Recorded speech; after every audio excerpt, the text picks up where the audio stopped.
Hello दोस्तों, कैसे हो आप लोग। नॉलेज दीप में आपका स्वागत है।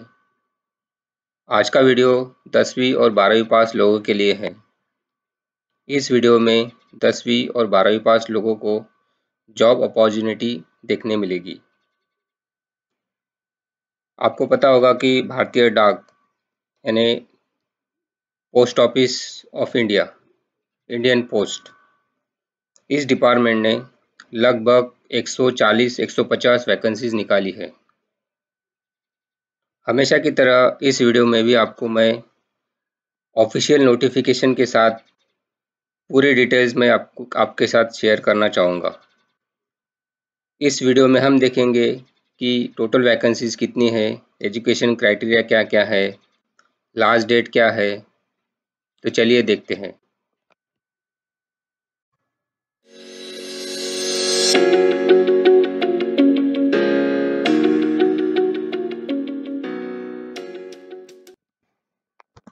दोस्तों, आप देख सकते हो डिपार्टमेंट ऑफ पोस्ट इंडिया। तो डिपार्टमेंट ऑफ पोस्ट ने 144 पोस्ट निकाली है और उसका एजुकेशन क्राइटेरिया है 10th एंड 12th पास। ठीक है, तो इसमें क्या क्या है एक बार क्विकली देखते हैं। कि फर्स्ट है पोस्टल और सॉर्टिंग असिस्टेंट। तो आप देख सकते हो कि पोस्टल एंड सॉर्टिंग असिस्टेंट में इन्होंने क्या क्या क्वालिफिकेशन क्राइटेरिया यहाँ पे दिया है। 12 पास चाहिए इनको, सैलरी है 25,000 से लेके तो 81,000 तक रफली। ओके, और एज लिमिट यहाँ पे दी है 18 से 27 ईयर्स। अगर आप इस एज लिमिट और क्वालिफिकेशन में फॉल होते हो, यानी आपके पास ये क्वालिफिकेशन है, तो आप अप्लाई कर सकते हो। सेकंड है पोस्टमैन मेल गार्ड। इसमें क्वालिफिकेशन दिया है 12 पास, सैलरी है 21,000 से लेके तो 69,000 तक। एज लिमिट दिया है 18 से 27। थर्ड है मल्टीटास्किंग स्टाफ। क्वालिफिकेशन है 10 पास, सैलरी है 18,000 से लेके तो 56,000 तक। एज लिमिट है 18 से 25 ईयर्स। तो चलिए ऑफिशियल नोटिफिकेशन पे जाके देखते हैं कि क्या क्या डिटेल्स इन्होंने दिया है। दोस्तों, ये देखिए डिपार्टमेंट ऑफ पोस्ट इंडिया। इस ऑफिशियल नोटिफिकेशन में आपको पता चलेगा कि कितनी वैकेंसी है और कहाँ पे अप्लाई करना है, ऑफलाइन है या ऑफलाइन ऑनलाइन है। तो देखते हैं क्विकली इसमें क्या क्या दिया है। ये देखिए notification for appointment of meritorious post person in the department of post in the category of post assistant, then postman and multitasking staff. यानी अगर आप स्पोर्ट्स पर्सन हो तो आप इसमें अप्लाई कर सकते हो, और ये उन्हीं के लिए है जिनका स्पोर्ट्स कोटा में नाम है। ठीक है, और क्वालिफिकेशन है 10th एंड 12th। तो देखते हैं टोटल वैकेंसी, नोटिफिकेशन और फाइनल डेट क्या है। यहाँ पे देखिए date of issue of notification ये 10th जुलाई को आया था। Then starting date and time of registration of online application on India post office website. यानी इंडिया पोस्ट ऑफिस वेबसाइट पे जाके आपको अप्लाई करना है ऑनलाइन। और लास्ट डेट है 31st ऑफ जुलाई। 31st जुलाई का लास्ट डेट है अप्लाई करने का। उसके बाद last date of deposit of fee in cash at any computerise post offices in India during the working hours of post offices. यानी उसका भी पेमेंट करने का भी लास्ट डेट है 31st ऑफ जुलाई यानी 31 जुलाई को। तो देखते हैं आगे क्या क्या दिया है। देखिए सिलेक्शन क्राइटेरिया वेरी इंपॉर्टेंट, ये आपको देखना चाहिए। इसमें क्या रहता है कि देखिए क्राइटेरिया में क्या दिया है, meritorious sports candidate will be selected for appointment based on the instructions contain in the department of personal and training. तो इसमें मैं आपको क्विकली समझाना चाहता हूँ कि क्राइटेरिया क्या क्या दिया है। इन्होंने प्रीफरेंसेस दिए हैं, अलग अलग क्राइटेरिया दिया है कौन कौन अप्लाई कर सकता है, यानी किसको कितना प्रायोरिटी प्रीफरेंस। तो candidates who have represented the country in an international competition with the clearance of Department of Youth Affairs। यानी सबसे पहले प्रायोरिटी उनको दी जाएगी जिन्होंने कंपटीशन इंटरनेशनल लेवल पे रिप्रेजेंट किया है। ठीक है, स्पोर्ट्स कोटा में।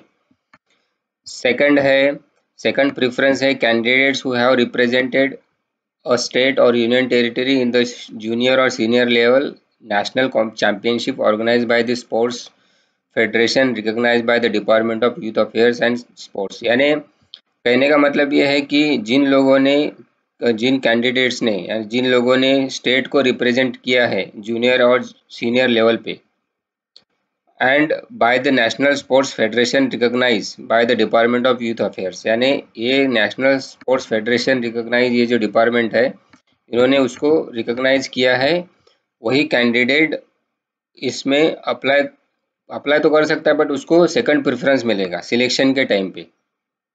ठीक है, पहला प्रेफरेंस आपने देखा होगा कि इंटरनेशनल चैंपियनशिप जिसने रिप्रेजेंट किया उसको दिया है, सेकेंडली स्टेट जिसने रिप्रेजेंट किया उसको दिया है। थर्ड हम देखते हैं कि candidate who have represented a university in an inter university competition conducted by association of Indian universities inter university sports board and who have won the medal और position up to third place final. यानी कि third criteria इन्होंने दिया है कि जिसने represent किया है यूनिवर्सिटी को।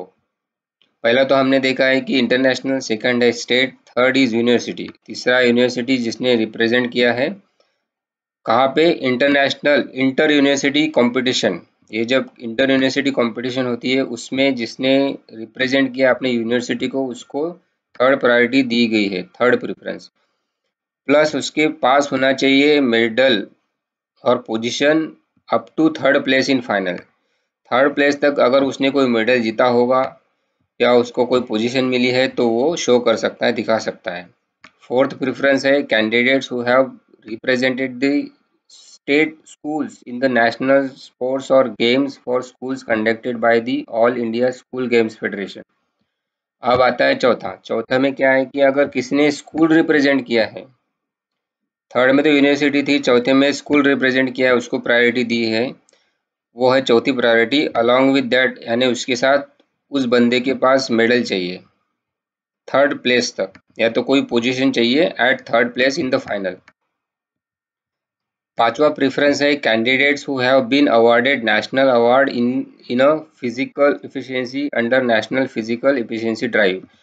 अब आपने कोई स्टेट रिप्रेजेंट नहीं किया, कोई यूनिवर्सिटी नहीं की, आपने कोई स्कूल भी नहीं किया, लेकिन आपके पास कोई सर्टिफिकेट है, आपको किसी ने अवार्ड किया है कहाँ पे, in physical efficiency under national physical efficiency drive. ये जब ये ड्राइव निकलता है यानी ये जो कंपटीशन होती है छोटे छोटे लेवल पे, जिसमें अगर आपके पास कोई सर्टिफिकेट है तो आप दे सकते हो। छठवा है candidates who have been represented और who has represented a state और union territory at level second or fourth above but could not win a medal or position in the same order of preference। देखिए यहाँ पे last preference किसको दिया है कि जिसने चौथा या दूसरा, सेकंड क्या है कि जिसने स्टेट रिप्रेजेंट किया है और उसके पास मेडल चाहिए। अगर आपके पास मेडल नहीं है और आपने स्टेट रिप्रेजेंट किया है तो भी आपको प्रेफरेंस दिया जाएगा। चौथे में भी वैसे ही, आपने स्कूल रिप्रेजेंट किया है बट आपके पास कोई मेडल नहीं है या पोजीशन नहीं है तो भी आपको प्रेफरेंस दिया जाएगा एंड वो प्रेफरेंस रहेगा सबसे लास्ट वाला। ठीक है, ये तो इनके स्टैंडर्ड प्रेफरेंस है। इसके अलावा आपके पास कोई सर्टिफिकेट हो तो भी आप स्पोर्ट्स कोटा के थ्रू इस वैकेंसी में अप्लाई कर सकते हो। और आपका क्राइटेरिया, एजुकेशन क्राइटेरिया है 10वीं और 12वीं पास। ठीक है, यहाँ पे कोई कंडीशंस दी है, एक बार आप पढ़ लेना कि in the event of tie those who have secured a higher position. अगर टाई वगैरह होती है, टाई यानी दोनों के पास सेम पोजीशन है, तो किसको किसको दिया जाएगा प्रेफरेंस, वो मैनेजमेंट डिसाइड करेगी। ठीक है, अभी देखते हैं इसमें details of vacancies of sports quota game wise. कौन से गेम में यानी स्पोर्ट्स के कौन से गेम में आपके पास क्या मेडल होना चाहिए, वो तो मेडल तो हमने देख लिया अभी कि कौन सा क्राइटेरिया है, बट अभी कौन से गेम में कितने वैकेंसी है, मेल के लिए कितना, फीमेल के लिए कितना। तो एक चार्ट है यहाँ पे दिया हुआ, वो चार्ट देख लीजिए आप एक बार कि टेनिस, टेबल टेनिस में देखिए टोटल 9 है, आउट ऑफ दैट मेन के लिए है 5 और वुमेन के लिए है, लेडीज के लिए है 4 और आदमी के लिए 5। ठीक है। सिमिलरली यानी उसके साथ और भी दिया है, बैडमिंटन में 6-4, क्रिकेट में इतना, volleyball, basketball, cycling, athletics, weight lifting, power lifting, ये सब स्पोर्ट्स के गेम हैं और उनमें टोटल वैकेंसीज 144, इतने वैकेंसी निकाली है। ठीक है, अच्छी वैकेंसी है। अलग अलग स्पोर्ट्स गेम के लिए अलग अलग वैकेंसी निकाली है इन्होंने, मेल के लिए इतनी, फीमेल के लिए इतनी। Then list of authorities competent to award certificates on eligibility for recruitment of sports, यानी कौन सी कॉम्पिटेंट अथॉरिटी है जो अवार्ड आपको देने वाली है, एलिजिबल कैंडिडेट। तो इंटरनेशनल चैंपियनशिप के लिए या कंपटीशन के लिए आपके पास जो सर्टिफिकेट होनी चाहिए वो secretary of national federation of game concern, इस अथॉरिटी का ही सर्टिफिकेट होना चाहिए आपके पास, तभी जाके वो वैलिड है, यानी उसको अप्रूव मिलेगा, मान्यता मिलेगी। उसके साथ नेशनल कंपटीशन है तो सेक्रेटरी ऑफ नेशनल फेडरेशन और secretary of the state association of the game concern, यानी इस अथॉरिटी का, ये जो अथॉरिटी है इसका नाम है, इसका सर्टिफिकेट चाहिए। ठीक है। Form number in which certificate is to be awarded, ये अलग अलग फॉर्म नंबर है, वो आप देख लेना, बिकॉज वो सर्टिफिकेट के साथ ही आता है। हमारे पास उसका कोई सैंपल नहीं है तो वो भी मैं दिखा देता आपको। ठीक है। National sports game for school, चौथा है। तीसरा है इंटर यूनिवर्सिटी टूर्नामेंट, इसमें किसका सर्टिफिकेट चाहिए, डीन ऑफ स्पोर्ट्स और other officers in overall charge of the sports और यूनिवर्सिटी, यानी आपका कोई डीन होगा या तो फिर कोई ऑफिसर होगा जो ये टूर्नामेंट अरेंज करता है इंटर यूनिवर्सिटी, उसका सर्टिफिकेट चाहिए। स्कूल के लिए आपको क्या चाहिए, स्कूल में डायरेक्टर और एडिशनल जॉइंट और deputy director in overall charge of the sports games for schools in the directorate of public instruction education, यानी आपका जो स्कूल्स का डायरेक्टर होगा जो सिर्फ स्पोर्ट्स देखता है, उसका सर्टिफिकेट चाहिए आपको। अब लास्ट है फिजिकल एफिशिएंसी ड्राइव, इसमें क्या है कि सेक्रेटेरिएट और other officers in overall charge of physical efficiency in the ministry of education and social welfare government of India, यानी ये अलग से ही गवर्नमेंट ऑफ इंडिया से ही सर्टिफिकेट निकल के आता है, जिसमें आपको, अगर आपने इस फिजिकल ड्राइव में कुछ किया होगा पहले लाइफ में या सर्टिफिकेट है तो आपको इसी के थ्रू ही सर्टिफिकेट मिलेगा और वो वैलिड है। अदर कोई अथॉरिटी आपको सर्टिफिकेट नहीं दे सकती, बिकॉज ये पूरा पूरा गवर्नमेंट अरेंज करता है। ठीक है। अभी एज लिमिट हमने देख लिया था कि पोस्टल असिस्टेंट एंड पोस्टमैन और मेल गार्ड के लिए कितना चाहिए, 18 से 27। और रिलैक्सेशन तो रहेगा, एससी जो कैटेगरी वाले लोग हैं उनको थोड़ा बहुत रिलैक्सेशन रहेगा, 2-4-5 साल का, वो आपको पता होगा। Age of the vacancies for multitasking, इसके लिए है 18 से 25। और एज रिलैक्सेशन जो है वो आपने यहाँ पे दिया है कि up to 35 years in case of multitasking for government servant. अगर आप गवर्नमेंट सर्वेंट हो, आपके पास स्पोर्ट्स कोटा यानी स्पोर्ट्स की कोई सर्टिफिकेट है जैसे हमने अभी डिस्कस किया, तो आपको ये फैसिलिटी मिलेगी। ये सब क्रुशियल डेट आपको एक बार ध्यान रखना पड़ेगा, 31/7/2020, यानी ये महीने का लास्ट डे 31 जुलाई। अभी एजुकेशन सर्टिफिकेट हमने देखा था कि पोस्टल असिस्टेंट और सॉर्टिंग असिस्टेंट के लिए कितना चाहिए, तो 12वीं पास फ्रॉम रिकॉग्नाइज्ड यूनिवर्सिटी। उसके साथ ये सर्टिफिकेट ये देख लेना आप पढ़ के कि क्या क्या है, कि candidate will be required to furnish certificate of basic computer training, computer के जो बेसिक MSCET रहती है, CIT, तो वो आपके पास होना चाहिए, कंप्यूटर से रिलेटेड बेसिक सर्टिफिकेट्स। उसके साथ देखिए यहाँ पे और कुछ सर्टिफिकेट का नाम दिए हैं, तो एक बार पढ़ के समझ के, अगर कुछ क्वेरी है तो आप कमेंट करके मुझे भेज दीजिए, मैं रिप्लाई कर दूंगा। फिर बाद में आता है पोस्टमैन और मेल गार्ड, उसके लिए 12th चाहिए। उसके साथ knowledge of the local language in Gujarati, तो candidate should have studied local language Gujarati, यानी ये जो पूरा सर्टिफिकेट जो चाहिए तो है, लेकिन जो वैकेंसी निकली है ये लोकल लैंग्वेज गुजरात के लिए निकली है। तो स्पोर्ट्स अपने स्टार्टिंग में हमने देखा कि ये जो नोटिफिकेशन निकाला है, देखिए देखिए डिपार्टमेंट ऑफ स्पोर्ट्स इंडिया, ये है गुजरात सर्कल के लिए निकाला है। ठीक है। तो ये आपको ध्यान में रखना पड़ेगा कि वैकेंसीज ओनली गुजरात सर्कल के लिए निकाली है। आगे आगे देखते हैं क्या क्या है। और अभी आपको तो पता है कि आपके पास क्या क्या सर्टिफिकेट है और क्या क्या आपको देना पड़ेगा। और इसमें देखिए local language up to 10th उसको आना चाहिए, ये कंपलसरी है, बिकॉज ये गुजरात स्टेट के लिए वैकेंसी है। देन है मल्टीटास्किंग के लिए 10th standard from recognise university, knowledge of local language is compulsory. ठीक है, पे स्केल जैसे कि हमने पहले देखा, पे स्केल यहाँ पे मेंशन किया है। पोस्टल के लिए कितना है, पोस्टमैन के लिए, मल्टीटास्किंग स्टाफ के लिए कितना चाहिए। और यहाँ इम्पोर्टेंट ये है कि पीरियड ऑफ प्रोबेशन यहाँ पे 2 साल का है, यानी इसका मतलब ये है कि 2 साल तक के लिए ये वैकेंसी है। उसके बाद आप कंफर्म हो सकते हो या फिर आपको प्रोबेशन खत्म होगा या एक्सटेंड होगा, वो कंपनी डिसाइड करेगी, यानी गवर्नमेंट ऑफ इंडिया डिसाइड करेंगी। नंबर ऑफ वैकेंसीज यहाँ पे दिया है, पोस्टमैन के लिए 52 है, पोस्ट गार्ड के लिए है 47 एंड मल्टीटास्किंग स्टाफ के लिए है 45।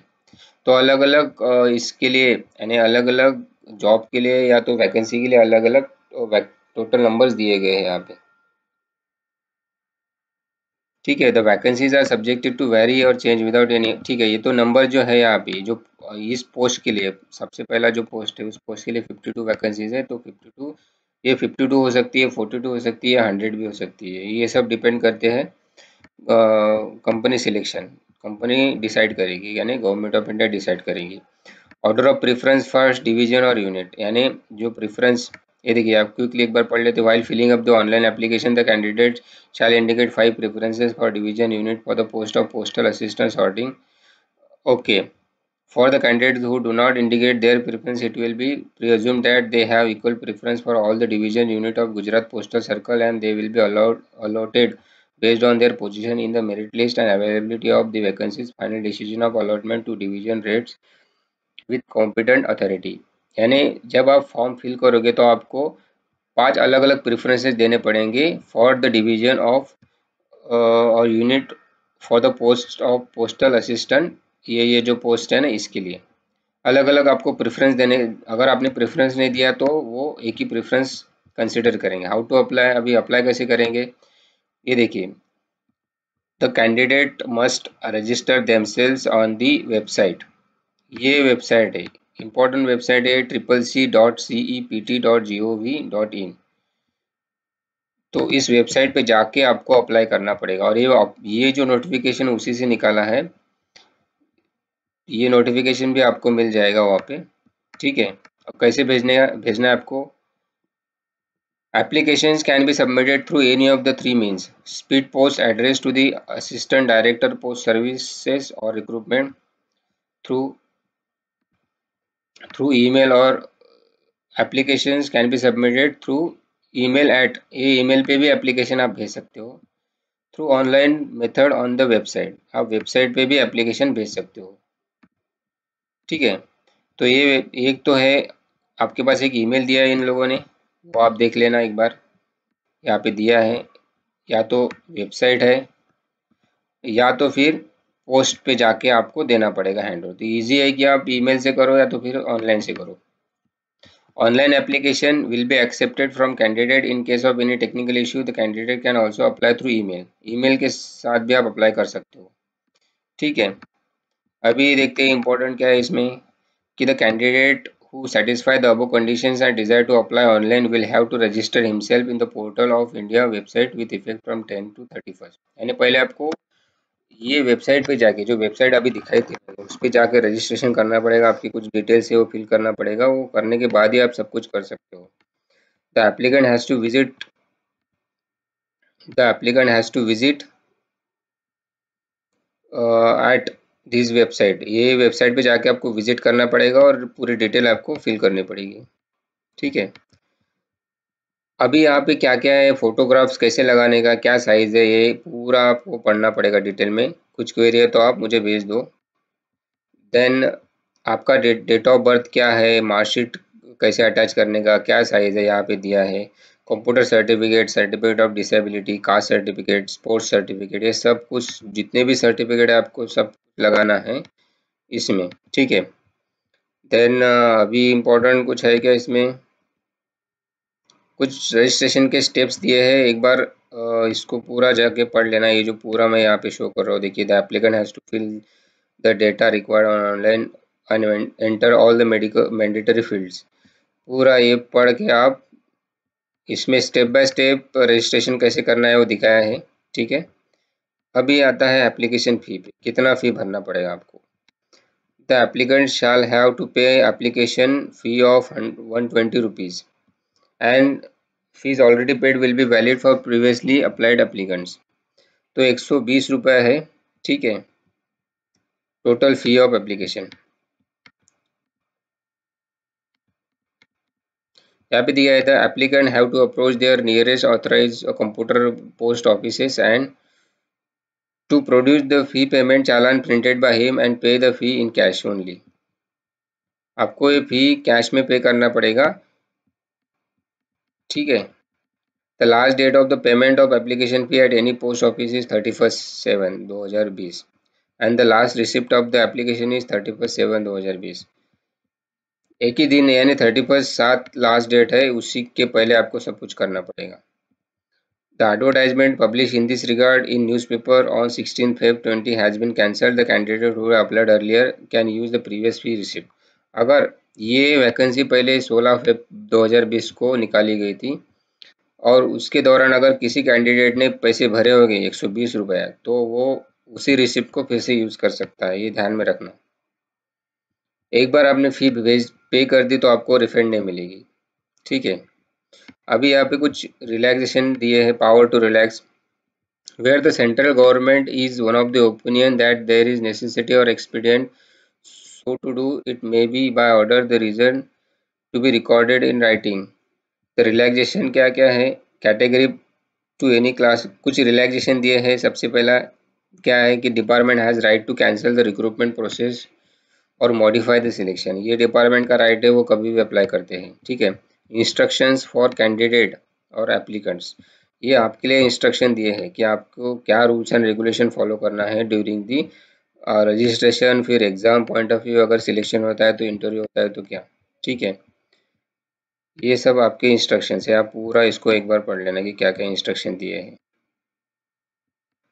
अभी क्या क्या है, the applicants are advise to visit the applicants are advise to visit this website.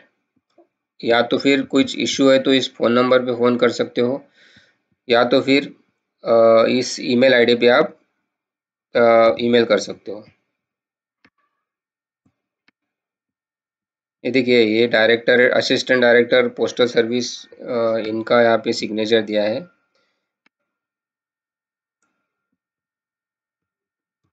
और क्या क्या है इस नोटिफिकेशन में,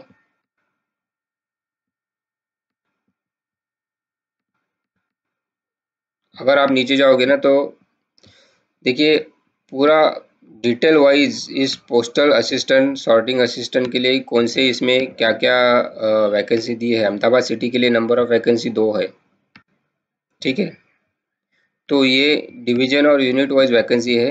अगर आप इंटरेस्टेड है इसमें तो इसको देख सकते हो नोटिफिकेशन में जाके डिटेल में।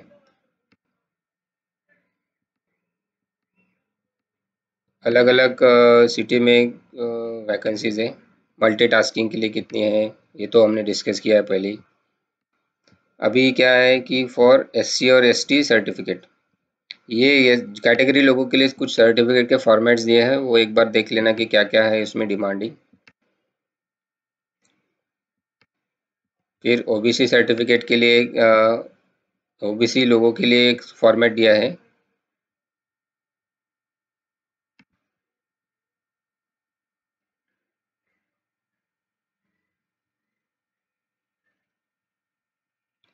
ये देखिए, OBC annexure for OBC backward classes के लिए फॉर्मेट है, वो आपको फिल करके स्टैम्प मार के लाना पड़ेगा। Then form of certificate to be produce by economically weaker section, यानी ईडब्ल्यूएस के लिए भी एक फॉर्म दिया है, वो फिल करना पड़ेगा आपको। ठीक है। ये कुछ स्टैंडर्ड फॉर्म रहते हैं, हर कम जब भी वैकेंसी निकलती है गवर्नमेंट की तो ये फॉर्म्स भरना पड़ता है आपको।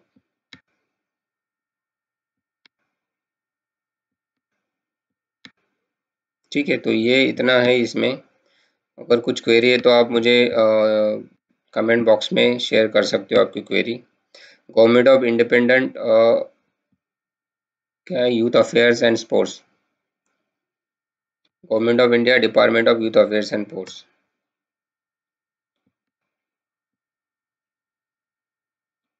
डन।